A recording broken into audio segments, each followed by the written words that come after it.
Good morning, everyone. Welcome. I'm Yuval Levin. I direct what we call social, cultural, and constitutional studies at the American Enterprise Institute. And it's my pleasure to host this conversation about the ongoing leadership struggles in the House of Representatives, how to understand where they're headed, how to understand how we've gotten here, and how to think about the remainder of this Congress. Joining me are two AI scholars whose work focuses especially on the U.S. Congress from various angles. Here to my right, Kevin Kosar is a senior fellow at AI, where he works on Congress and the administrative state and American politics more generally. Prior to joining AI, he directed the governance project at the R Street Institute, co-founded the Legislative Branch Capacity Working Group, and also spent more than a decade working at the Congressional Research Service, Congress's internal think tank. He's the co-editor, most recently, of Congress Overwhelmed, published in 2020. And next to him is Philip Wallach, also a senior fellow here at AI, where he works on Congress and the separation of powers more generally. He's been a scholar at R Street and at the Brookings Institution and worked on the staff of the House Select Committee on the Modernization of Congress. He is most recently the author of Why Congress, published earlier this year by Oxford Press, and why indeed. We could have taken the easy way here and waited until this was over, and then had a conversation where we pretended to have always known where it was going and explained why it was obvious and there was no way to arrive at any other outcome.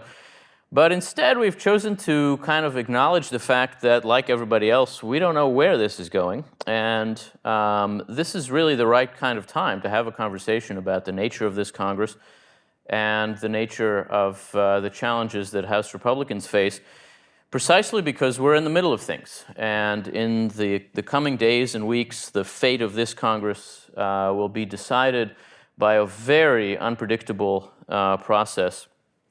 And that allows us to think a little bit about what it means that Congress is in this topsy-turvy place and how that should lead us to think about the future of the institution. Phil, I'm going to start with you. As I say, we don't know where this is going, but how did we get here? How would you explain the situation that Republicans are in at this point and how they've arrived at it? Well, Republicans started off by going into the 2022 midterms, where some people thought there would be a big wave. President Biden sort of struggling with the problems of inflation, giving Republicans an opening.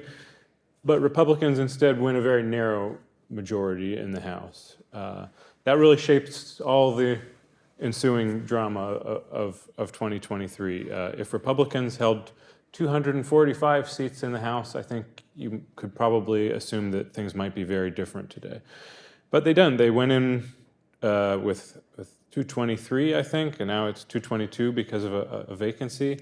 And that made it very hard for them to elect a speaker in the first place in January, because there were just a handful, or actually a couple dozen people who were very skeptical of making Kevin McCarthy, taking him from minority leader to speaker.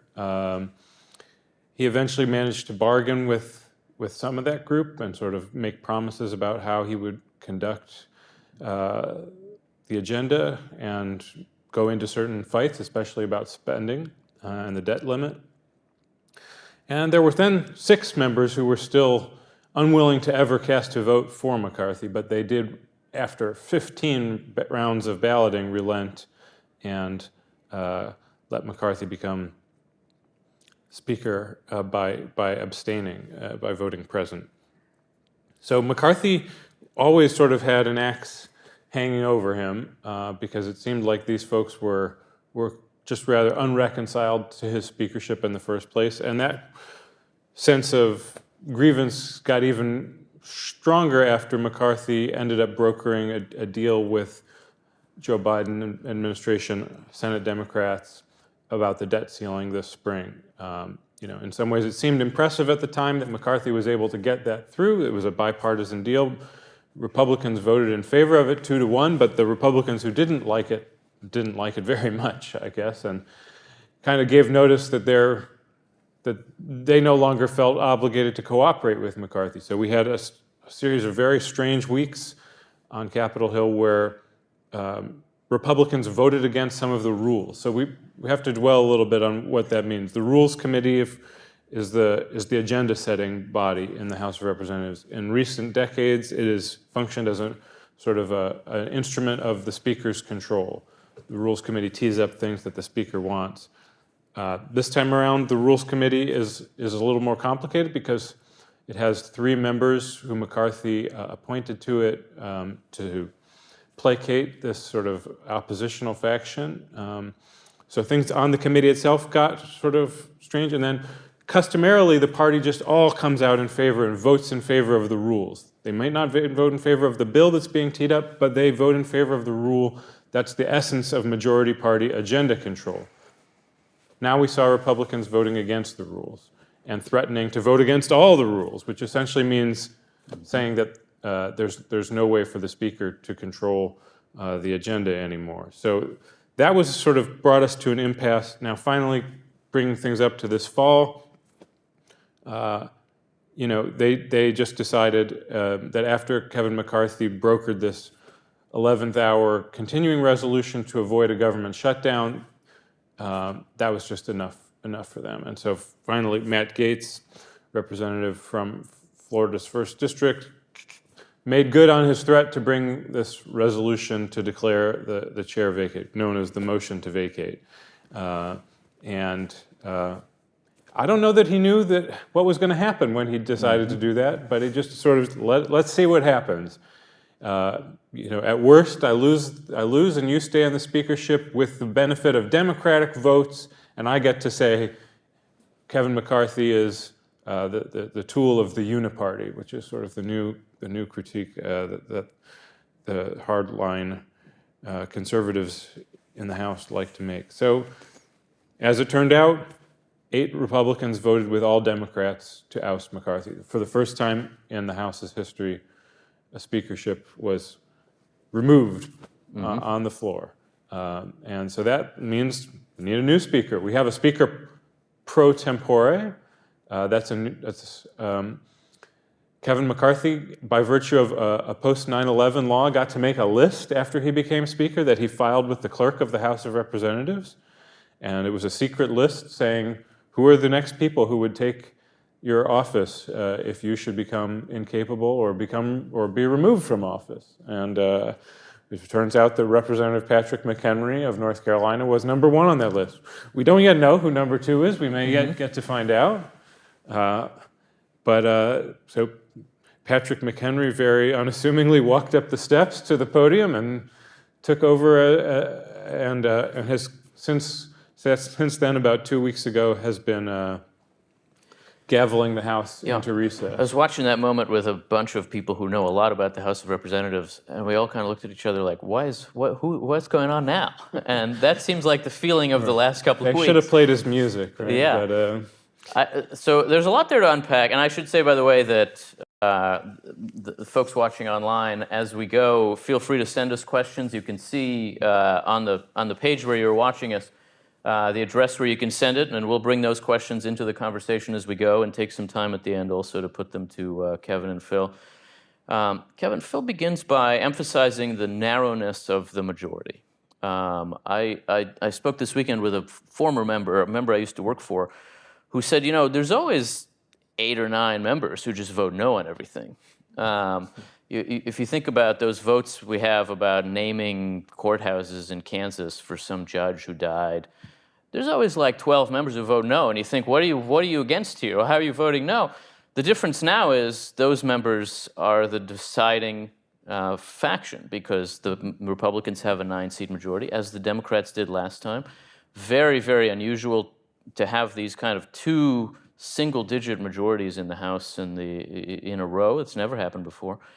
Are we just looking at a function of 50-50 elections, or is this a transformation in the character of the Republican House coalition that runs much deeper than that? Yeah, I think it feels a bit like a hardening of the faction. Factions within parties are normal. They're absolutely healthy. They're expression of the innate diversity of the country. They allow for creativity so that parties don't become stolid or stuck in place on policy ideas. So factions are good and normal. But ultimately, if you're going to govern, you're going to have to come together as a majority. You're going to have to come together as a majority on some of the kind of key things that are salient to voters. And of course, you're going to have to come to majority on picking who's going to lead the chamber, who's going to, call up the bills, who's going to do all the various things the speaker has to do. And we're in this weird spot where you have, this very narrow margin, and you have personality issues that are in the mix. You can't, yes, the policy differences are real, but there are That's a very subtle and diplomatic way to describe this. there are some people who simply despise one another within the conference. And, we saw that with Kevin McCarthy. There's no secret that Matt Gaetz despised him for a whole range of reasons. And I think the contempt was mutual. And you just do the vote counting, when you have enough of those sort of personality issues, suddenly the tight majority gets down to no majority. And then when you start throwing in policy concerns, and then there's this other peculiar thing going on where, there's a new media ecosystem. There are these kind of intensely partisan primaries. And you now have members who feel highly incentivized to kind of take a shut it all down sort of approach to governing, which means to not govern. If I can get rid of the speaker and bring the House of Representatives to a stop, I can actually raise more money. That's a really new and perverse incentive structure, and it's not one that we can just make go away very easily. You would think that it would be nice if people of good conscience would resist the siren calls to sacrifice the health of the institution for the sake of individual gain. But we know that, men are not angels, and such behavior is going to happen. The question is, how long can it go on before ultimately enough members become frustrated and fight back in some way and are able to tamp down on the behavior? It's not, but it's not clear what's going to happen. Mm-hmm. How do you think about the objectives of the members who brought down Kevin McCarthy? Kevin, how would they describe to their colleagues what they're aiming to achieve? Yeah, well, they're certainly not going to talk out loud about the personality matters. Rather, they're going to couch things in, bigger principles. They will talk about procedural things. Well, we were supposed to bring individual spending bills to the floor, and he didn't do that, so he broke a promise. They'll emphasize that there was all sorts of trust issues. They won't, necessarily lay it all out where those trust issues are, so you can't really judge the veracity of it, but they'll emphasize the trust issues. In other cases, they'll just make flat-out policy demands, like, hey, he cut a deal on the debt. We disagreed with that, and that's reason enough for us to bring out the long knives. I think what's really vexing right now and makes the future seem so just unclear is it feels to me that there are so many folks within the GOP who are putting out policy demands. I will not support a speaker if they bring a bill to the floor that has aid for Ukraine, as an example. Mm-hmm. And if you have everybody doing that sort of thing and you only have a narrow margin, you're not going to find anybody who can kind of do that Venn diagram and fit in that space and make it all work. And that's where it gets scary, because you end up with just paralysis of the chamber. Phil, how do you think about what they're trying to accomplish? Let me try to give the sort of maximally charitable interpretation of their position, if I could. And I'm not that sympathetic, so maybe I won't do the best job. But I think it's that they think American government has just been on a fundamentally pathological trajectory for many years now. And they recognize that some of the sort of more mainstream Republicans share their concerns about where American government has been going, but fundamentally they think that not enough has been done to change the direction of things. And specifically, they're very concerned about the debt, which is certainly a reasonable thing to be concerned about. They're very concerned about the southern border. And I think more generally, they're sort of channeling this nation is going in the wrong direction sentiment that has grown, and certainly since COVID, I think, is sort of in the air. Something's got to give, so we're going to make maximal resistance to the status quo, and when we come out the other side, we're going to make things different. We're going to have grabbed some more substantial part of the agenda-setting power, and we're going to not just let ourselves get rolled over anymore. Now I'm done being sympathetic to them. The problem with this is, when you come out the other side, these are still majoritarian bodies. You still have to get the votes.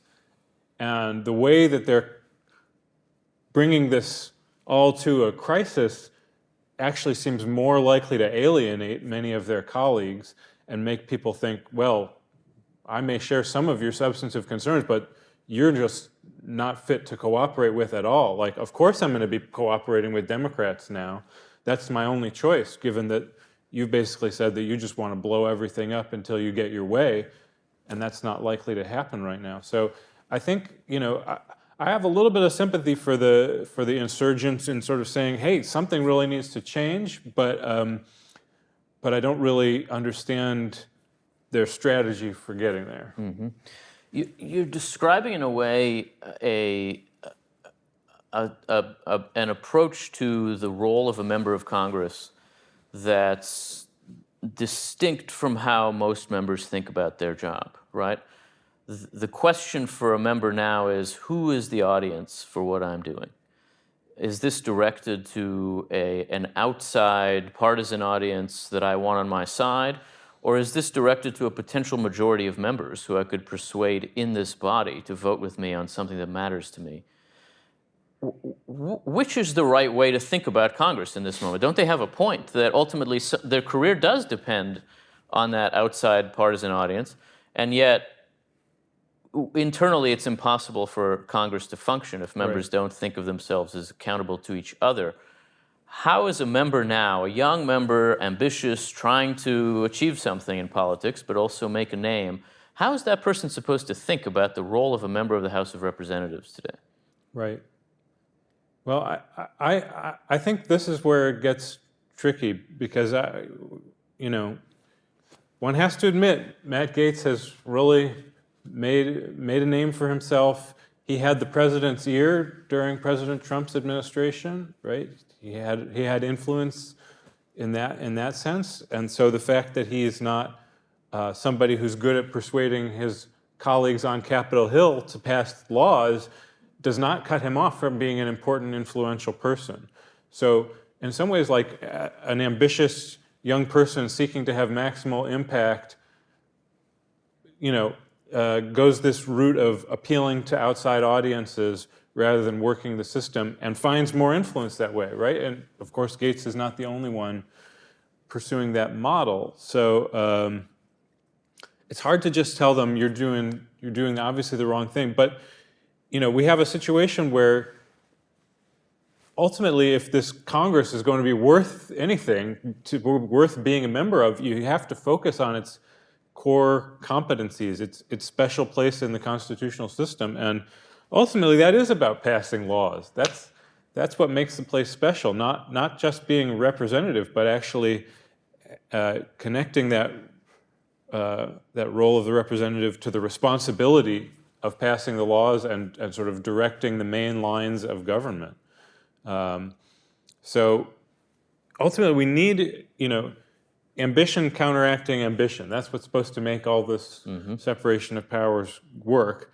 So if you have so much of the ambition channeled toward these outside audiences, you end up with a situation where we have just a hollowed out legislative body, and that's a very dangerous place for us to get to, I'm afraid.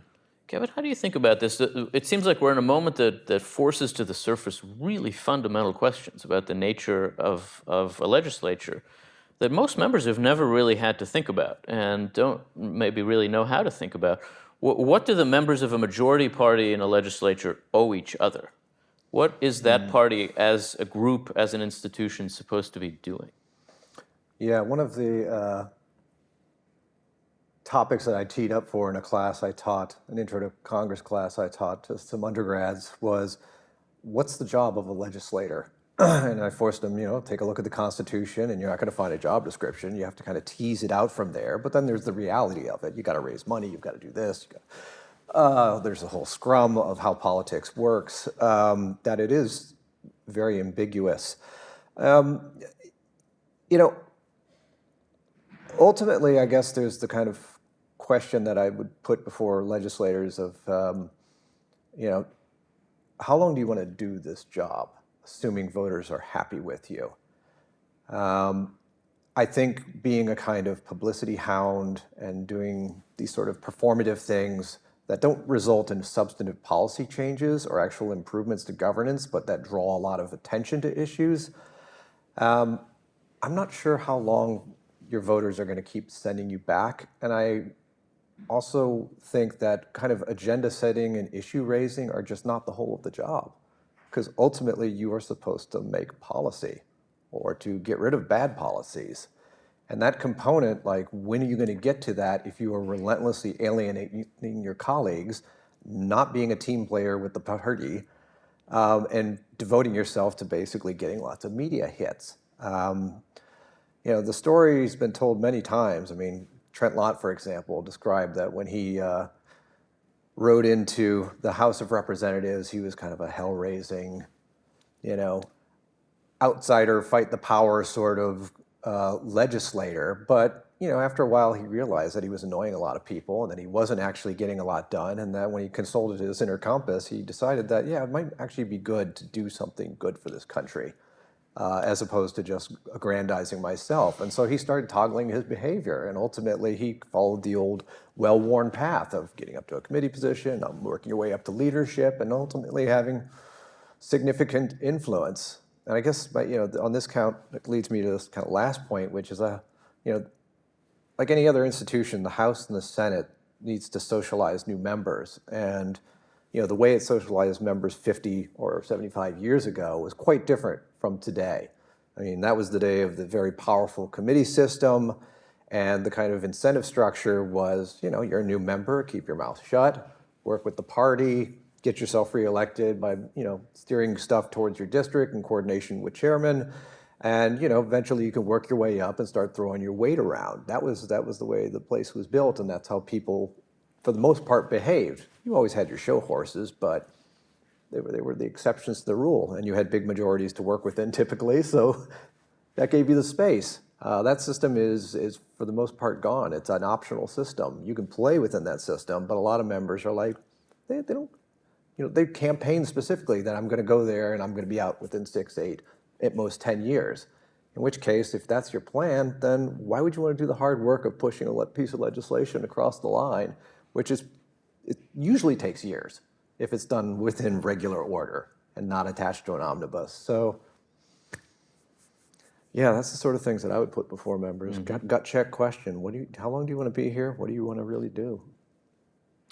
So, presumably, at the end of this process, somebody is going to be Speaker of the House.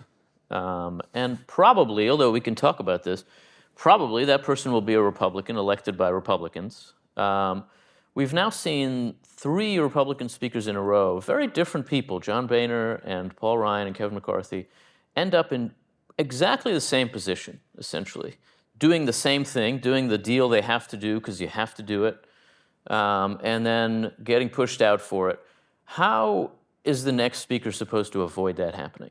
Is there a way to not just become the next person on that list, whoever you are, even if you're Jim Jordan? Is there any strategy you could follow that would allow you to end up in a different place in this Congress? They have to do another budget on November 17th. It's like 4 weeks away.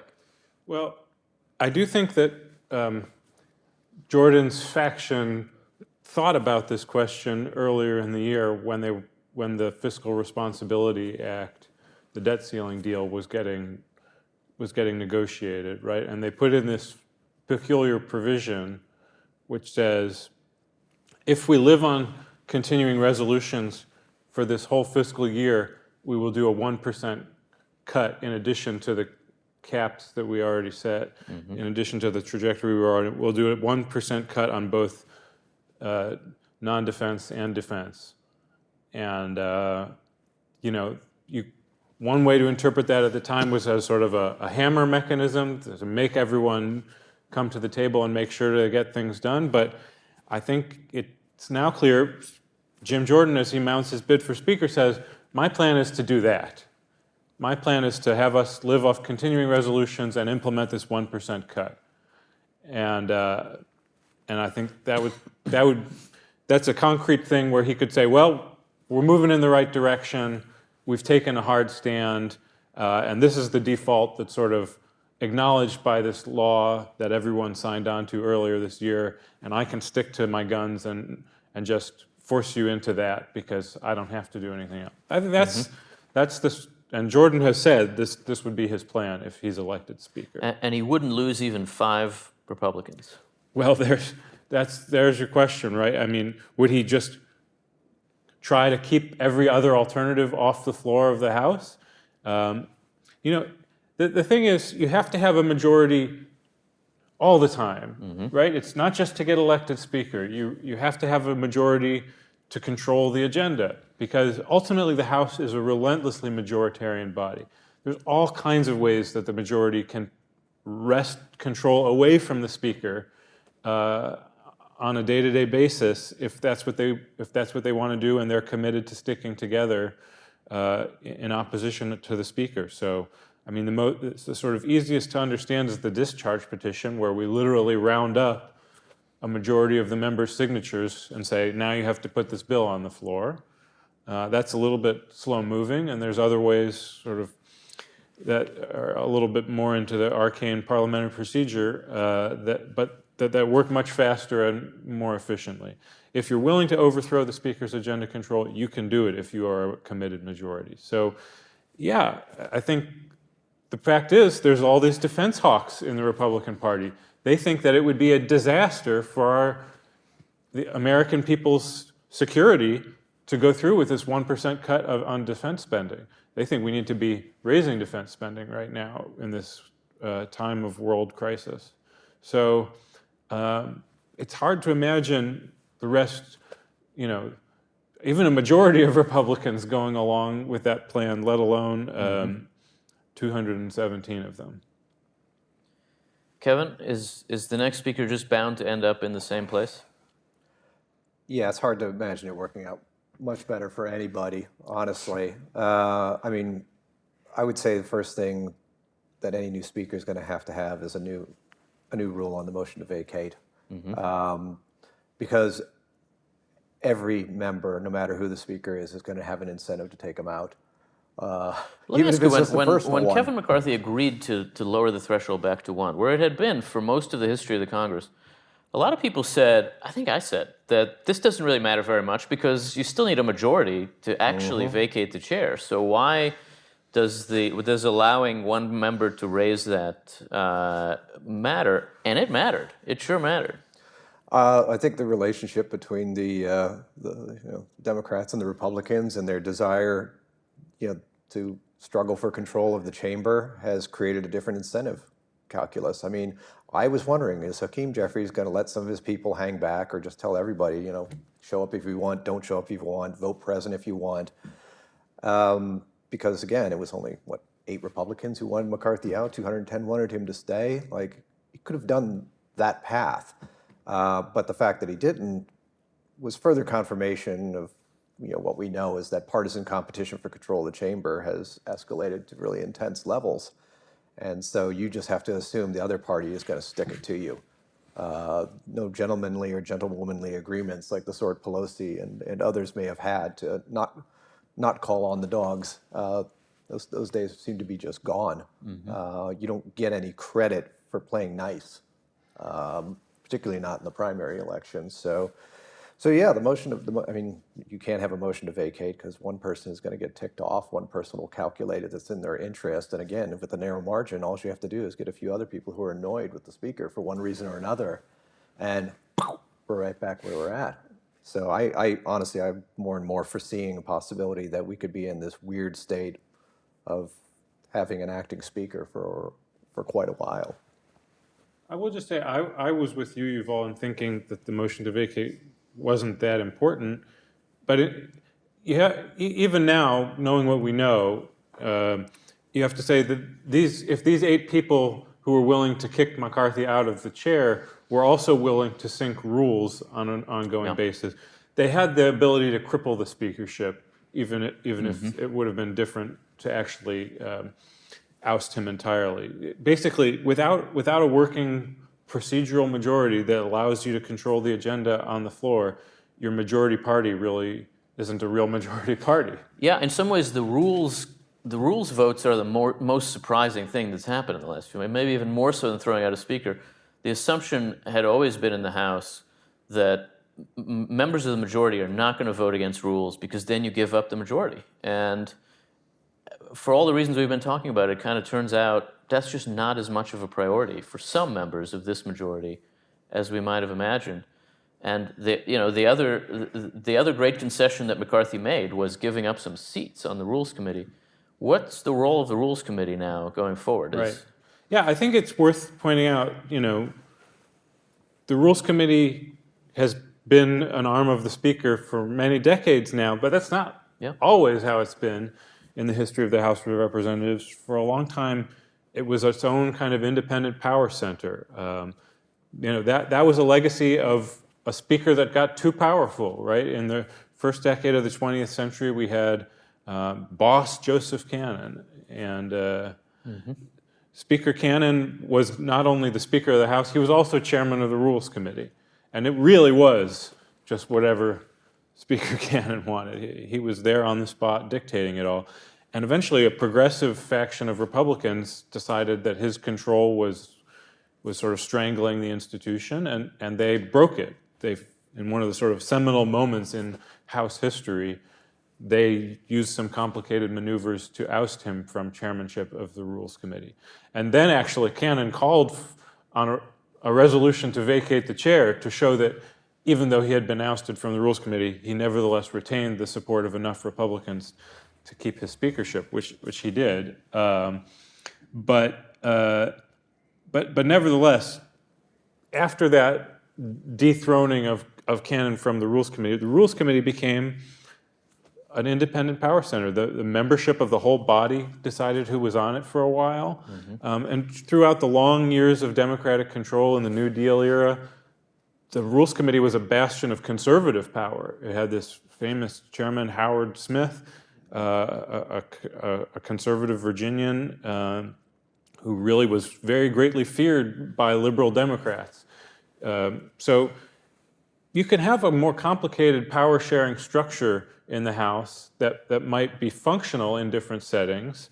What we have now is kind of a strange thing where the hardline conservatives, the McCarthy opponents, demanded their way onto the Rules Committee, but it's not exactly clear what they hope to accomplish there, except maybe sort of sinking McCarthy's speakership.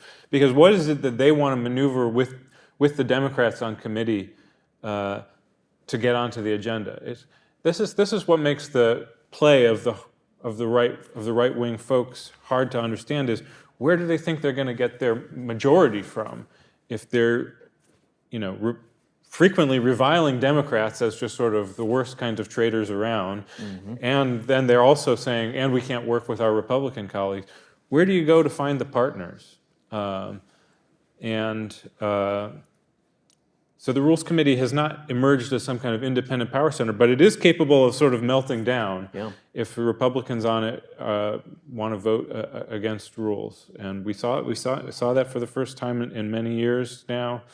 And I think we have to think about whether the only kind of speaker that could emerge is somebody with a very different idea about how power is distributed in the House of Representatives. Well, let's think about a couple of those potential scenarios then. If this doesn't go in the now traditional way, and there isn't just another Republican speaker who's trying to do the same thing the last several speakers have done, for one thing, what would it look like for some Republicans and some Democrats to cooperate on the election of a speaker? I think this has been understood to be unimaginable, maybe until the last few days. It's still very unlikely, but what would it actually involve in this Congress? What would that speaker be able to do? Who could that possibly be? Right. What could that group look like? Right, and Democrats now have started to be a little bit more concrete in saying what is it that they would want to go into some kind of deal with some Republicans, and access to the floor for some of their priorities is sort of the crux of the issue. But I think one model that we've seen in some state legislatures around the country is that you get sort of the centermost members of the majority party, and they say, okay, well, sorry, we're going to go work with the other party. And one of those members gets made the presiding officer. So that would be, Right. a few of the most moderate Republicans say, maybe they just say, we're not Republicans anymore, we're independents, and we're going to go into a coalition with the Democrats. The Democrats are going to elect one of us as Speaker of the House, and we're going to run things in a very enlightened manner where we give all kinds of ideas a chance to come to the floor, including democratic ideas. I think that's probably the sort of most plausible scenario, because it recognizes that the people who make this move would be burning their bridges in the institutional Republican Party, which seems accurate to me. I think a more fanciful version says, oh, well, let's somehow have moderate Republicans and Democrats literally in a coalition government of the sort that we see in different kinds of parliamentary systems around the world. I think that one's a little harder to actually play out in practice, but anything's possible. Yeah, and certainly, I mean, the way that the parties, because they've been competing so intensely for control of the chamber, they're very focused on crafting separate brands, drawing clear lines between the blues and the reds. And any sort of coalitional shared leadership sort of thing makes a real mess for that. And that has ramifications for fundraising and primary races. And that's built into the structure of the House now. In a way that wasn't always. Who's supposed to be majority leader? Who's supposed to be the whip? Who gets what office? What is the speaker's actual role? All these things are now understood in a way that's very much tied into the notion that the parties are utterly separate from each other, as they have been. Kevin, is it really imaginable? I mean, people talk about this because we all want politics to be a little more, well, I don't know if we want it to be exciting anymore, but we want to see some of these things that have never happened happen, I guess. Yes. Is it actually possible that in the next few weeks something like that comes together in this House?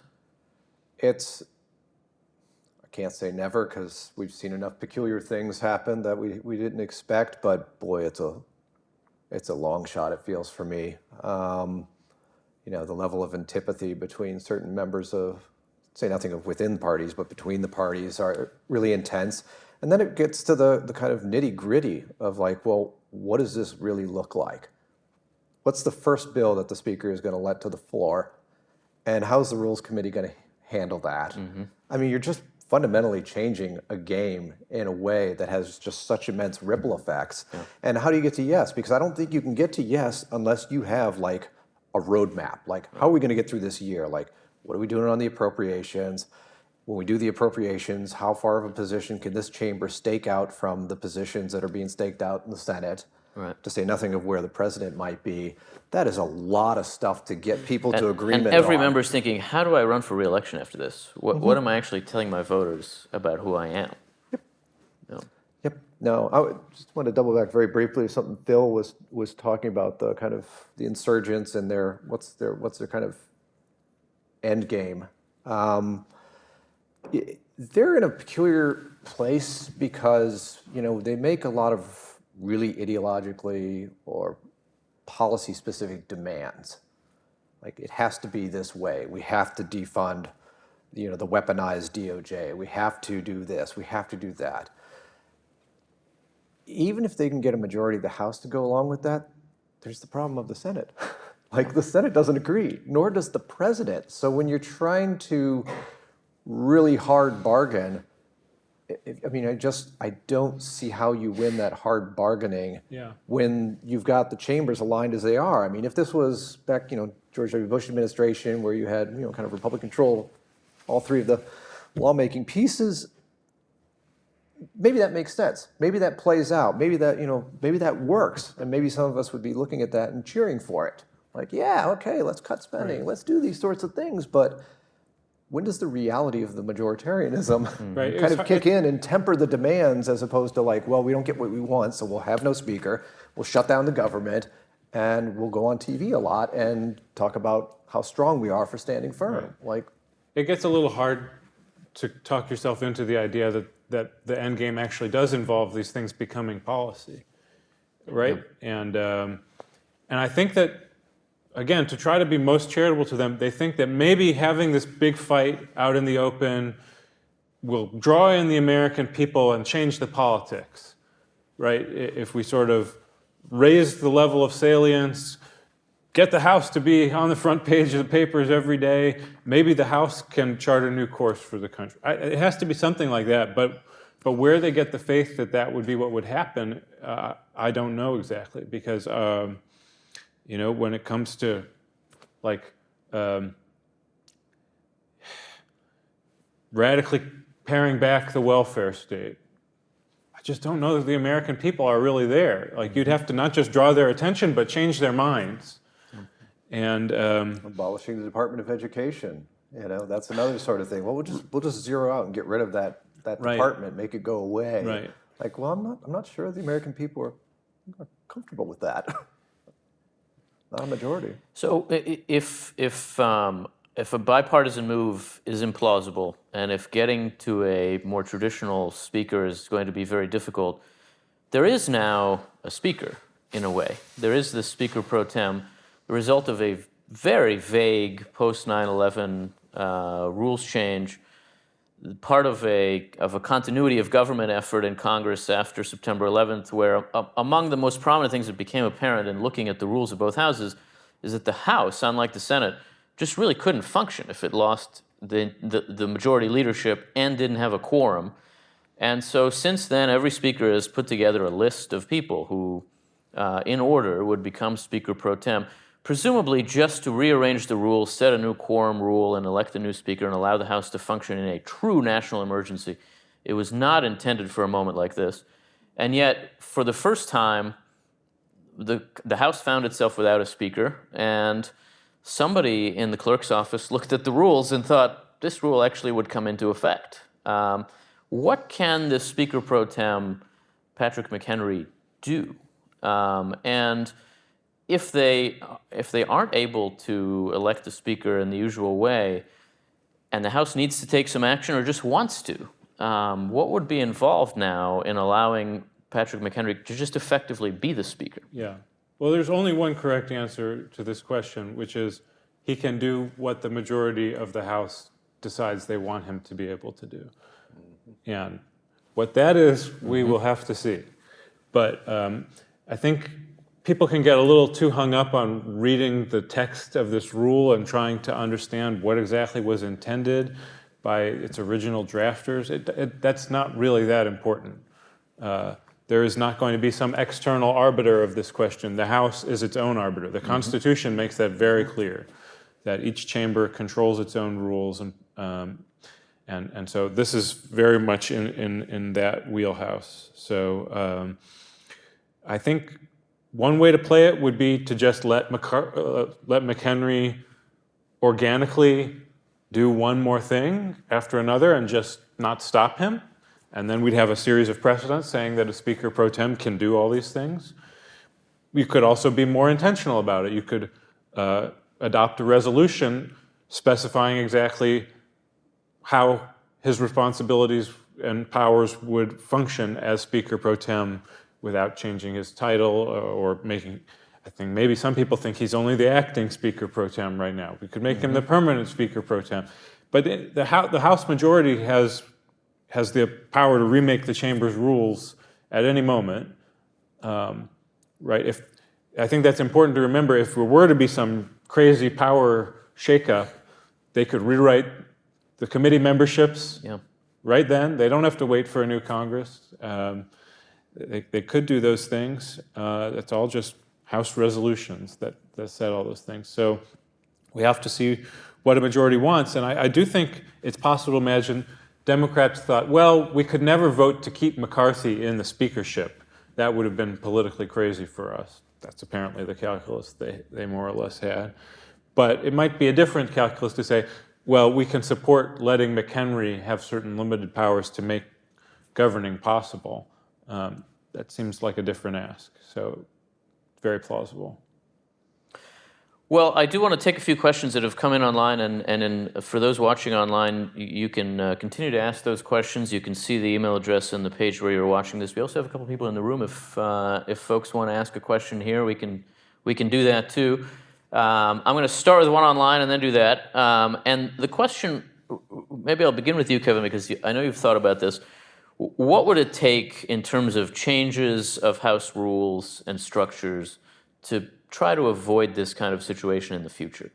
If the House wants to fix itself after this, maybe the next House, what would you do? Yeah, it's a tough question. I mean, like I said, the motion to vacate threshold, that's just going to have to be raised. I mean, otherwise there's anybody can pull the trigger at any time. And I think once, members realize that that's the case, they're all going to realize that there's some interest in giving up the ability to kind of push that button and create chaos. Beyond that, I mean, the trick with the House rules is that the rules are only as strong as the commitment to following them are. And we know with legislation, waiving rules is what you do. Like as we're seeing the policy around the Speaker pro tempore, what's on paper versus what they decide it means. I mean, that happens all the time. I mean, think about budget reconciliation. It was originally created as a kind of accountancy exercise to say, oh, well, the revenues are not what we expected, so let's adjust the spending a little bit. And now it's just basically a vehicle for driving through massive policy change. So the rules are not gonna, I'm not sure if the rules can control the discord. One thing I was talking with Phil earlier before we got on stage here was, if you're a party, I mean, you're going to have to play to a degree like a team.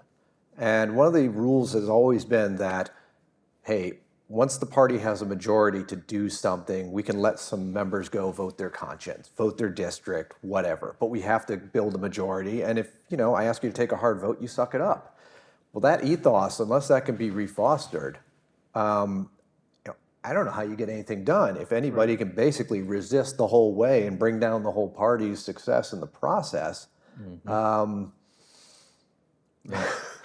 do think we should mention, this is not a symmetrical problem as of now, right? Yep. Nancy Pelosi had the same majority as Kevin McCarthy did, and this never happened to her. She did have the Senate on her side. Nancy Pelosi, in fact, shut down the House for the last Congress, and everything began in the Senate, and the House only voted for things that had passed the Senate. It's hard to know what would have happened if she'd had to run the House and the like job this. the job for Hakeem Jeffries or whoever else is leading the House Democrats in the future may be a lot harder. Yeah. So it could become symmetrical. What we can say is now Republicans definitively have this problem where they can now make choices in conference and not be sure that they will hold on the floor. And Democrats do not yet as clearly have that problem, and that makes a big difference. Maybe there are probably those people who would claim only the Democrats are capable of governing right now, and Republicans are not. That at least has some plausibility. Yeah. Let's see if there are questions in here. Yeah, please. Yeah, thanks for doing this. I appreciate it. I wanted to build on something Philip mentioned. There's talk about quote-unquote empowering Speaker pro tempore Patrick McHenry, and I just wonder, politically, substantively, procedurally, how that differs from just electing McHenry Speaker with the axe hanging over his head and a motion to vacate or a time clock of some sort. Let me repeat the question just because folks online couldn't hear it, and we'll use a microphone for future ones. But the question is basically, if Patrick McHenry is Speaker, and if he can be further empowered by a vote of the majority, why wouldn't he just be elected Speaker by vote of the majority? I think it's for me a little easier to imagine Democrats going along with making him Speaker pro tem because they like that asterisk next to the name. But you could also do it in a more limited way. You could attach limitations to the way McHenry can exercise his discretion as Speaker pro tem that I guess you could also attach to a speakership, but would be very unusual or unprecedented to attach to a proper speakership. So I think it offers and you, as you said, you could also put a time clock on it. You could say he gets to be Speaker pro tem for the next 45 days or the next 3 months, and then at the end of that time, something else has to happen. Those could be powerful limiting tools that would maybe allow Democrats to be more comfortable with that kind of arrangement than they were with just continuing Kevin McCarthy's speakership in hopes that he would do the right thing. I guess the question I would ask is, for the GOP, what's the incentive to take that vote? Does that somehow look good to voters back home in some way, shape, or form? Because if it's just a proxy vote for who would otherwise be speaker, well, the issues are still there. Are we going to have, all the appropriation bills brought to the floor? Like, those questions aren't going away. And until you've got a map for how to deal with those, now, that's why I think it's quite possible we could have this kind of muddling through scenario where they get the House up and running and they kind of like just let some things start proceeding for a bit because they're unable to make a decision. They don't want to do another high-profile confrontation. But again, that's where the MTV lurks in the background. Any minute, Matt Gaetz or somebody says, I'm tired of playing this game, I have policy demands, and they decide to pull it. Here we go. Our friend Matt Glassman made a joke on what was once called Twitter, which is that the lifetime of Republican speakerships may asymptotically be approaching zero, but maybe that's not a joke. Do we have another question in the room before we? A couple of the questions that have come in online are in a kind of bunch that maybe I can put as, what about elections? Is the way in which House members are chosen a significant reason why we're in this place? Is the primary system the problem? Are there ways of thinking about that? Or more generally, maybe I'll start with you, Kevin, are the kind of people who now enter Congress just different than the kind of people who used to enter Congress a generation ago and before that? No, we've always had show horses around. I've had the suspicion that the percentage of show horses has perhaps increased because, 50 years ago, if you came to the House and you were a show horse, you might be a show horse for the purpose of then leaping off to go run to be governor in your home state or something like that. Maybe you could hop up to the Senate. But now, there's a great media perch waiting for you that's going to pay a heck of a lot more and where you can polish your own brand. So I think the incentive structure is different, and I think more members are kind of getting coaxed into that. The number of times you flip on a MSNBC or Fox or one of those sort of channels and you see these guys sitting in a chair who used to be sitting in Congress, that's new. That's very new. Those chairs didn't exist, in the days of David Brinkley and all that. Yeah, certainly, when you look at the districts that the House members who opposed McCarthy were from, those were districts that are very, very red. And so, those are districts where you don't have to worry about kind of being over the top, excessively oppositional, and where you can kind of benefit from appealing to voters' sense that, hey, we're a besieged population in this country and we have to fight. But meanwhile, you reap the benefits when others actually move the appropriation bill across the line and the federal funding flows to your district and the workers and the contractors actually get paid. So yeah, there's an array of factors. Again, none of these things would have really hit quite as hard as they had if there had been a red wave. And part of the reason we didn't have a red wave is because of poor GOP candidates who were just out of a line with where voters were. And so the GOP could have had more seats and could have had a little more margin to play with. Right, yeah, in line with the Republican primary electorate, out of line with the district electorate. So that a bigger majority would have led to a less partisan Republican Congress. Sure would. Yeah. How much of a problem is it that the House isn't functioning right now? What actually are the potential dangers, challenges that could force the House to fix this problem from the outside? And are there any? Could the Congress just kind of muddle along like this for the rest of this session? Well, they do have to do something to keep the government's lights on. And this is a lot of the government shutdowns that we've had in recent memory have already had defense spending bills passed. So they've been partial shutdowns that haven't affected the military. This one would have service members missing paychecks. So I don't think it's something that people would remain indifferent about very long. Obviously, we have rules in place that allow us to take care of critical functions during a government shutdown. A lot of people have to stay on the job, but they won't get paid. I don't think that people will feel very neutral about that if it lasts for more than a few days. So that has to get done. I do think this question. I think a lot of people have been worried as the awful events in Israel have played out. Like, if Congress needed to act tomorrow, could it do so, or are we just crippled? And I think everyone has to remember, again, this is a majoritarian body. If 217 members is the majority right now, if they show up tomorrow and really need to make something happen, they can do it. So I think everyone should keep that in mind. I do take that to be comforting. I don't think we're so far gone that I can't imagine that happening.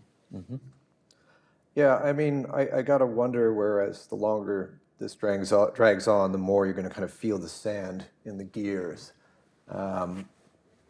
Oversight, committees functioning, say nothing of being able to report out a bill or new legislation coming in for it to be referred to committee and to go through the process, bringing conciliance to the Rules Committee so that you can actually get things out.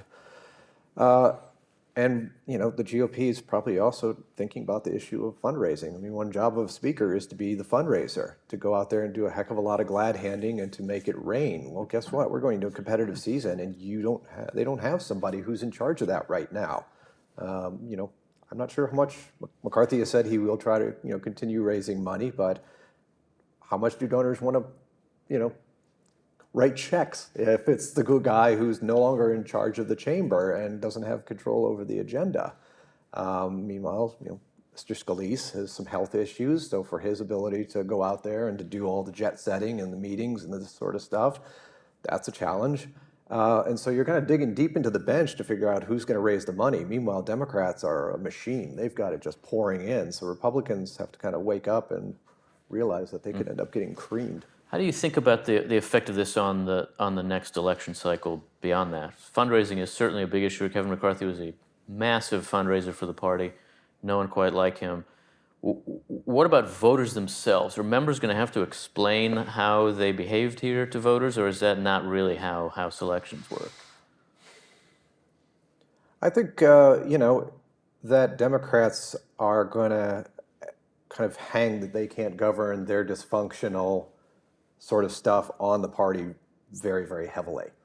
You could just imagine, it doesn't take much imagination to think of like a commercial, showing horrible scenes, Israel, Ukraine, any number of stuff, and where was the GOP?